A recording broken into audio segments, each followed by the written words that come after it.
Na semana passada nós vimos o famoso ditado brasileiro e também coreano, filho do peixe, peixinho é, e também tal pai, tal filho, que nós somos parecidos com Deus, que nós fomos criados, o homem foi criado como imagem e semelhança na personalidade de Deus. Deus é um ser pessoal, Deus é uma pessoa e nós somos seres pessoais, nós somos pessoas. Deus é uma pessoa divina e nós somos pessoas humanas, mas igualmente somos pessoas e também igualmente somos espíritos. Deus é espírito e espírito que Ele é, soprou o espírito nas nossas narinas e nós nos tornamos pessoas espirituais, vivas aos olhos de Deus.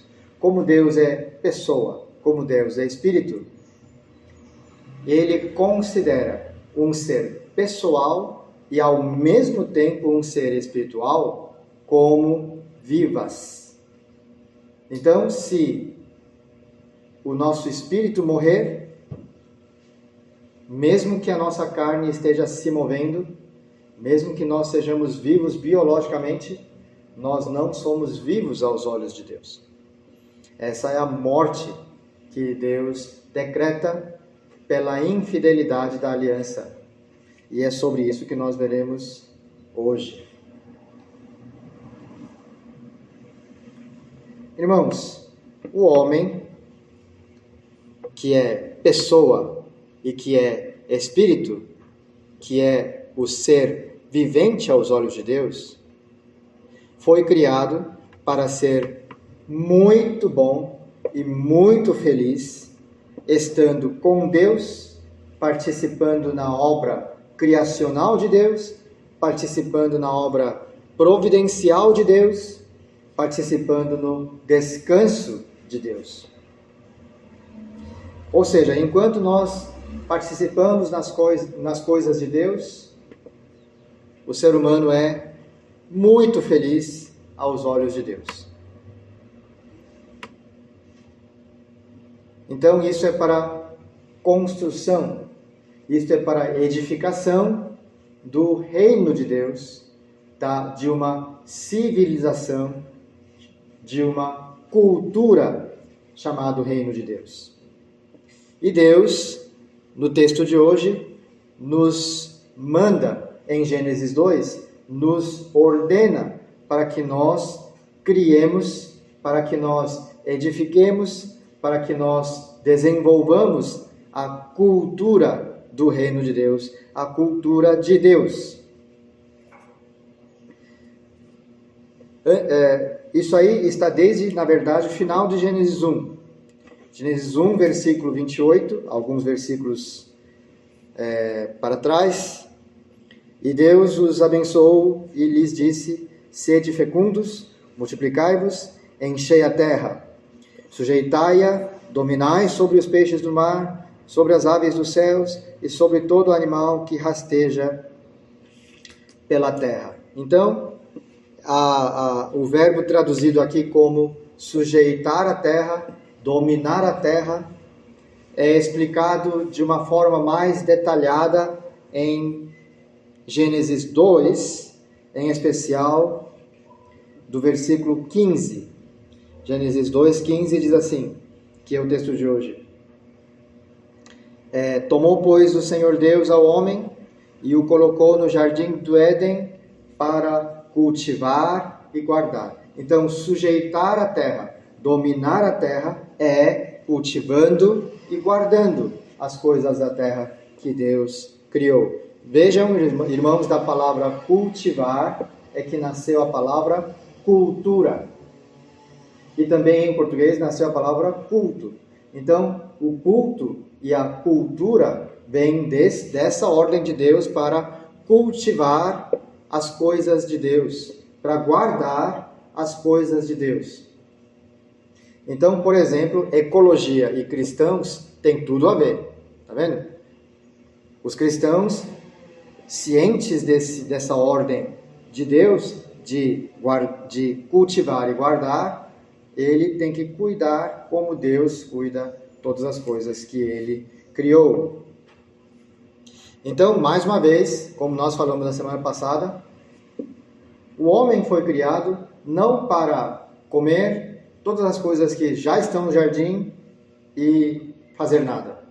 O homem foi criado para cultivar e para proteger o que Deus criou, ordenar o que Deus criou. Então, para que são todas as frutos que Deus deixou no jardim? Se o homem começa a cultivar agora, quando ele foi colocado no jardim de Éden, isso leva pelo menos 6 meses para começar a dar o retorno, não é? Se plantou trigo ou arroz, isso requer um período de 6 a 9 meses para começar a colher no outono. Até lá, como é que o homem vai viver? Comendo os frutos do jardim. Então, os frutos do jardim não são alimentos primários, são alimentos auxiliares. O que o homem for cultivar e colher é o alimento principal. Então Deus criou o homem e colocou o homem para cultivar o jardim de Éden e também para guardar. Ou seja, o homem foi criado para já trabalhar. Vejam que a visão católica romana qual que é? Trabalho é condenação de Deus para o pecado do homem. Estão vendo em Gênesis 2, no entanto, 15, o homem já foi criado para trabalhar. Por isso, no 7º dia, Deus criou o dia de descanso. Gênesis 2, 3, e abençoou Deus o dia 7º e o santificou. Abençoou e santificou. Fez o dia feliz e destacou o dia dos outros dias. Porque nesse dia, Deus descansou de toda a obra que, como Criador, fizera. Então, o ponto máximo do trabalho de Deus é o dia de repouso, dia de descanso. O ponto máximo da criação, o clímax do trabalho de Deus, da obra de Deus, é o dia de descanso. Então, Deus criou todas as coisas para descansar. E quer que o homem faça isso também. Trabalhe durante 6 dias da semana, arduamente, para se preparar a descansar com Deus no dia de descanso. Que para os judeus é sábado, para os cristãos, o sábado cristão é domingo, o dia da ressurreição de Cristo. Então, nós podemos dizer assim, já a partir desse ponto, que nós não descansamos para melhor trabalharmos. O cristão é contrário. O cristão trabalha para descansar bem com Deus no domingo. Todo o nosso trabalho alveja o descanso no domingo. Porque é um dia de bênção, porque é um dia santo. Então, se o homem trabalhou com Deus, nas coisas de Deus, durante 6 dias arduamente, ele é feliz. Se ele descansar no dia de descanso, com Deus, ele é mais feliz ainda. Em outras palavras, se trabalhou muito durante 6 dias, mas não descansa com Deus no dia de descanso, o trabalho dos 6 dias não tem sentido algum. Ah, mas eu trabalhei com Deus. Pois é, mas isso era para você descansar com Deus no dia de descanso. Ah, mas domingo, tá, não sei o que, eu tenho meus afazeres, tirar atraso. Então, os seus dias não valeram nada. Nada.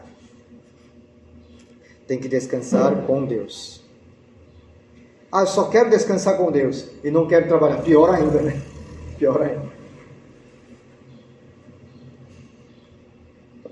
E Deus, quando criou o Jardim de Éden, Ele colocou um rio para regar o jardim, e a partir desse rio, dividiu o rio em quatro braços de rios. Gênesis 2, versículos de 10 a 14. E saía um rio do Éden para regar o jardim, e dali se dividia, repartindo-se em 4 braços. O primeiro chamava-se Pison, é o que rodeia a terra de Havilá, onde há ouro. O ouro dessa terra é bom. E também se encontram lá o bdélio e pedra de ônix. O segundo rio chama-se Gion, é o que circunda a terra de Cush. O nome do terceiro rio é Tigre, é o que corre pelo oriente da Síria. E o quarto é o Eufrates. Então, aqui tem 2 informações. Deus fez um rio para regar o jardim, tudo bem, mas dividiu em 4 braços de rios. Essa é a primeira informação. Que o Adão e Eva, ali cultivando e guardando o jardim, e sendo fecundos e multiplicando-se, só o jardim não vai servir. Não é isso? Então, Deus quer que os descendentes de Adão e Eva se dividam seguindo os rios, que saiam do jardim. Vejam que Deus não criou o jardim com muralhas, né? Nem com cercas. Mas a fronteira de jardim é uma fronteira aberta, inclusive facilitado o movimento pelos 4 rios. O ser humano é naturalmente curioso, então ele vai querer seguir o rio até onde o rio termina. Ele é curioso para isso. E ao longo do rio vai criando povoamento. Com efeito, as 4 grandes civilizações antigas nasceram todas às margens dos rios.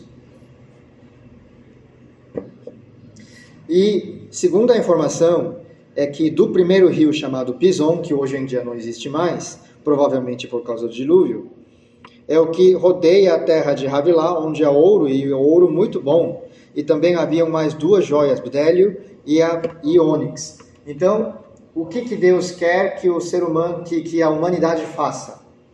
Que explore o rio Pison para tirar dele o ouro, ônix e bdélio. Bdélio e ônix não são pedras de grande valor como o ouro, mas são pedras, com certeza, relativamente valiosas, ainda nos dias de hoje, para enfeite de vestimenta, de brinco, de colar. O que isso significa? Deus também quer que o ser humano desenvolva a beleza.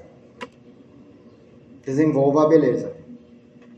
Não só cultive, não só guarde, não só expanda e crie povoamentos, mas também explore e desenvolva a beleza. É que hoje em dia a estética está demais, né? Está exacerbadamente desenvolvida. Mas, conquanto que esteja com Deus, o ser humano não pode desprezar a beleza. Apóstolo Pedro diz que as mulheres andem decentes. A decência é uma beleza não exacerbada, é uma beleza modesta, não é? Então, tem que andar, os cristãos devem andar decentes.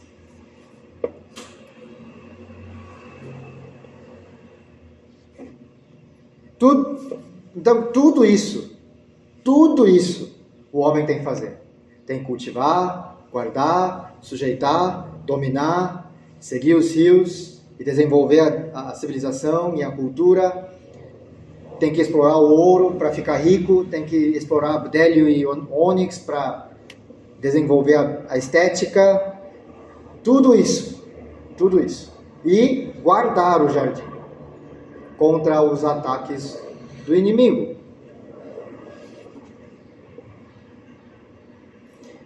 Para que o ser humano faça tudo isso, Deus estabeleceu uma única regra, um único princípio de ele fazer todas as coisas.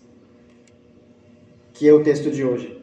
Gênesis 2, versículos de 15 a 17. A aliança. Aliança. A aliança se refere não à criação do homem, mas à salvação do homem. Então, não adianta o ser humano desenvolver a nação ou civilização, a cultura mais poderosa do mundo, que sem a aliança com Deus, nada disso significa, nada disso tem sentido ou significado algum. Então, a aliança é muito mais importante do que qualquer ordem ou mandado cultural de Deus. E existindo a aliança, existe o mandado cultural. Sem a aliança, o mandado cultural não será cumprido ou desenvolvido de forma plena ou significativa. Muito bem, então o que é a aliança? A aliança é uma relação bilateral. Relação entre duas partes de livre vontade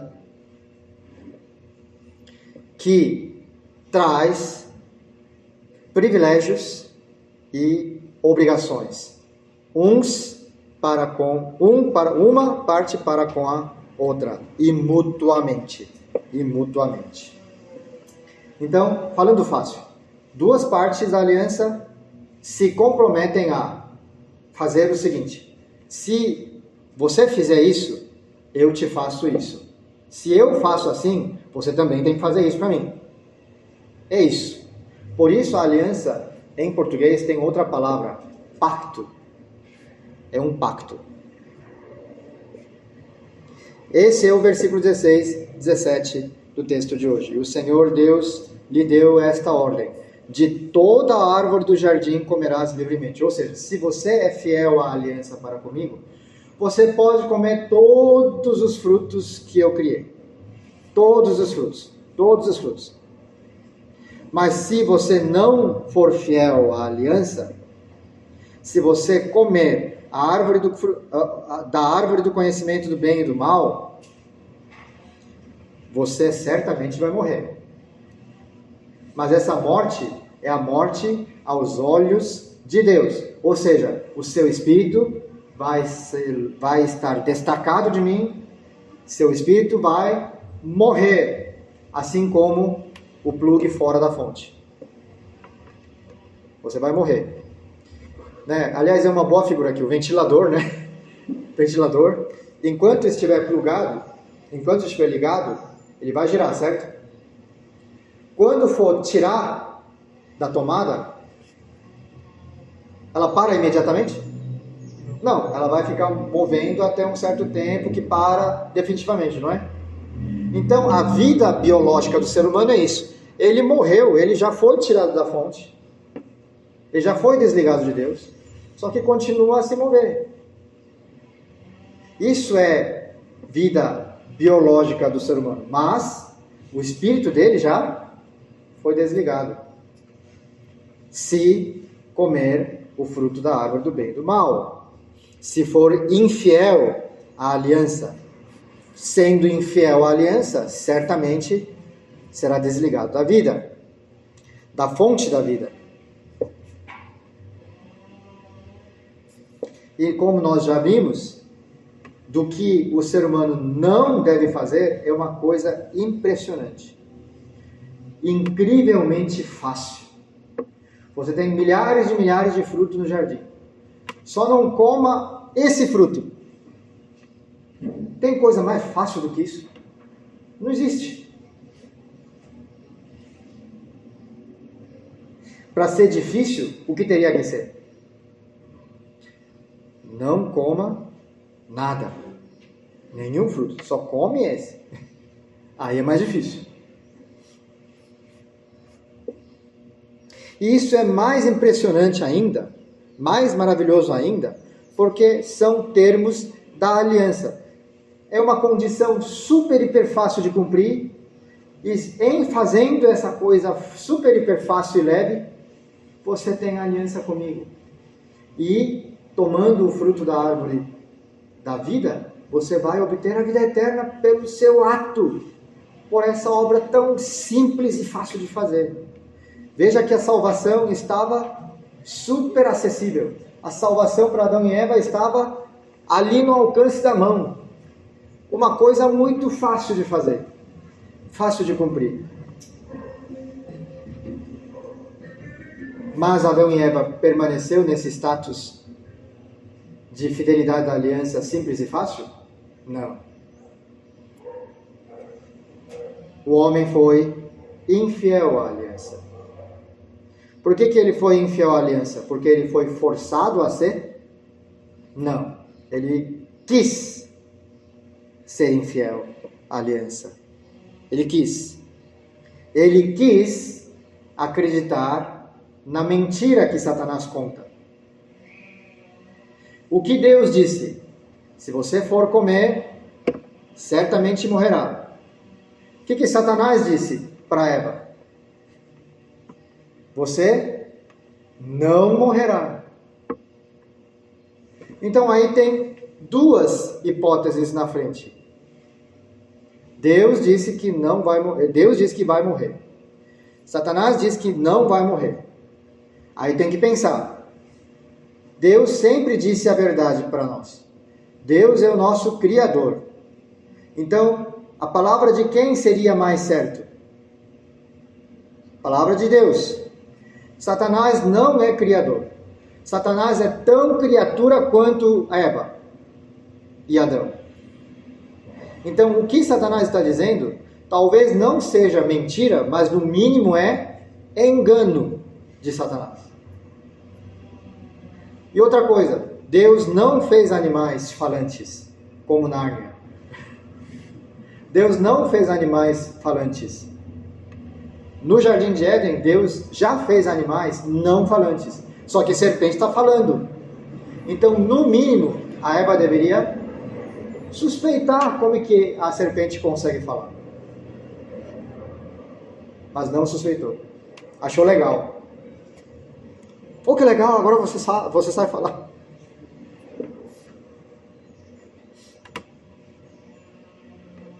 E aí, ouvindo a palavra de serpente, não suspeitando, mas pelo contrário, querendo que o que Satanás diz é verdade. Por quê? Porque não só não vai morrer comendo, mas comendo, você vai ser igual a Deus. Está aí a essência de todo o pecado. Querer ser igual a Deus. O que é ser igual a Deus? Eu ser dono de mim. Eu ser dono do meu nariz. Eu sou mais que eu. Eu sou mais eu. Os adolescentes falam isso. Eu sou mais eu. Eu sou mais eu. Eu sou dono do meu nariz. Ninguém manda em mim. Eva achou que Deus estava mandando nela. E com efeito, né? Deus tem que mandar no ser humano. Ele é o Criador. Mas Eva achou que essa aliança tão fácil de cumprir fosse restrição, proibição, limitação. E Eva e Adão queriam ser iguais a Deus. Iguais a Deus. Irmãos, uma criatura não consegue dar conta de si mesmo. Precisa do Criador. Mesmo com tanta liberdade, plenitude e glória, como Adão e Eva antes do pecado. Mesmo assim precisa. E Adão e Eva não quiseram. Não quiseram. Rejeitaram Deus, o governo de Deus. Isso vem se repetir no povo de Israel ao longo do Velho Testamento. Os irmãos vão ver ao longo desse ano, lendo a Bíblia. Isso vai se repetir várias vezes, várias vezes. Isso se repete em nós, isso se repete na nossa igreja. Várias vezes. O homem falhou. Falhando, como é que ficou o seu coração? O seu coração, que estava voltado a Deus, agora está voltado a Satanás, e está atracado, acorrentado à vontade de Satanás. Mesmo que ele queira voltar a ser de novo de Deus, ele não consegue. Para se pertencer ao pecado, ele conseguiu sozinho. Agora, sair do pecado, ele não consegue sozinho, porque Satanás já escravizou o homem com o pecado e com a morte. belo presente de Satanás. Você não vai morrer. E ser humano não morreu fisicamente, biologicamente, mas morreu no espírito. A escravidão do pecado. Então, de uma certa forma, o ser humano não salvo são mortos-vivos. São zumbis. Se movem, mas não são vivos. E em que situação ficou o ser humano? O coração, que é o órgão central do espírito, ficou totalmente depravado. Vamos ver algumas partes da Bíblia, por exemplo, Jeremias 17, versículo 9, diz que de todas as coisas do mundo, o mais corrompido e depravado é o coração do homem. Salmo 51, versículo 5, eu nasci no pecado, fui concebido no pecado no ventre da minha mãe. Romanos 3, versículo 10, não há justo nenhum sequer, citando Isaías. Essa aliança que dependia da obra do homem, portanto, se chama a aliança da obra. Se ele trabalhar, se ele fizer a vontade de Deus, ele será salvo. Se ele fizer coisas contra a vontade de Deus, se ele violar com sua ação a aliança de Deus, ele perderá a salvação. Dependia para Adão e Eva das suas obras a sua salvação. Deu certo a aliança das obras? Deu muito errado. E aí? Então, adeus Deus, adeus homem. Não. Deus não desiste de amar seus filhos. Deus não desiste de amar seus filhos. Você foi vendido ao pecado? Você foi acorrentado pelo pecado? Você agora é escravo de Satanás? E não consegue vir mais em minha direção por conta própria? Então tá, eu vou até você. Eu ajo primeiro. Eu faço primeiro. Para que você possa vir até mim. Para trazer você do seu cativeiro, da sua prisão. Com suas obras não consegue mais ser fiel à minha aliança? Então, eu vou celebrar a nova aliança com você. Agora é diferente. Vai depender da sua fé. Se você crer na minha promessa de enviar o filho da mulher, se você crer nessa promessa, se você crer nele, que irá acabar de vez a cabeça de Satanás, você será salvo. Por isso essa aliança,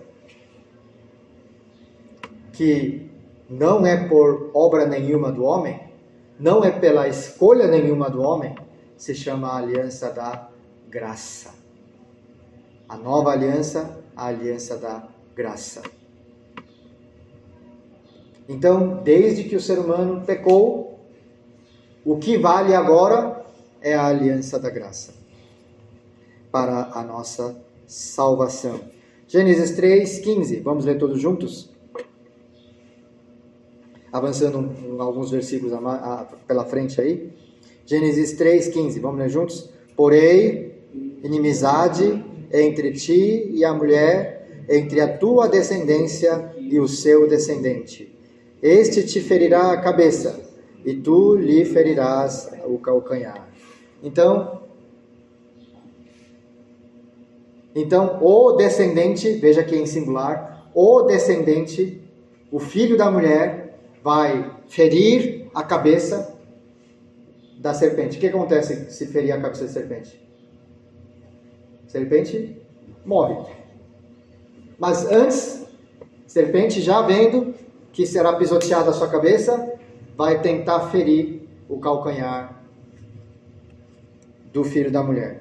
Ferindo o calcanhar, o sendo ferido o calcanhar pela cobra, pela serpente, o que acontece com o homem? Morre. Naturalmente morre. Só que o filho da mulher morre? Não morre. Quer dizer, hoje nós sabemos, morre, mas vai ressuscitar. Assim vai quebrar a cabeça de Satanás. Ou nas palavras de Apocalipse, assim vai prender Satanás até o momento da sua volta. Por isso, como não depende de nada do ser humano, essa aliança só é possível pela graça de Deus. O que quer dizer a graça? Algo muito maravilhoso, porém imerecido. Imerecido pelo homem. O homem não merece aquela graça. Porque quem traiu foi o homem. Ele merece a condenação. Mas Deus quer ainda celebrar a aliança com ele. Pela graça. Pela graça. Por isso a graça é descrito frequentemente pela Bíblia de dom de Deus, presente de Deus, dádiva de Deus. E aqui está a promessa, que são os termos dessa aliança da graça. Se você crer na promessa, pelo Messias, pelo Libertador, pelo Salvador, pelo Filho da Mulher, nós seremos a propriedade, joia, preciosa, particular de Deus. Nós seremos o povo eleito, escolhido por Deus, nós seremos o reino de sacerdotes, nós seremos o povo santo. Isso em Êxodo 19, que os irmãos vão ler durante a semana, e também em 1ª Epístola de Pedro, capítulo 2. Então, irmãos, as nossas obras nada valem? Não precisamos mais trabalhar com Deus? Valem sim. Valem em que sentido? Tiago 2, 22. Vamos ler juntos? Vamos abrir Tiago 2, 22. Lá atrás.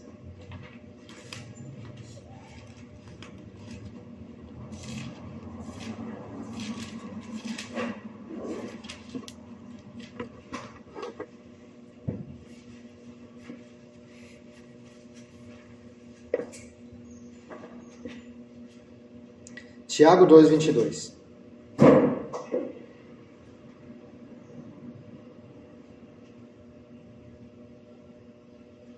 Todos abriram?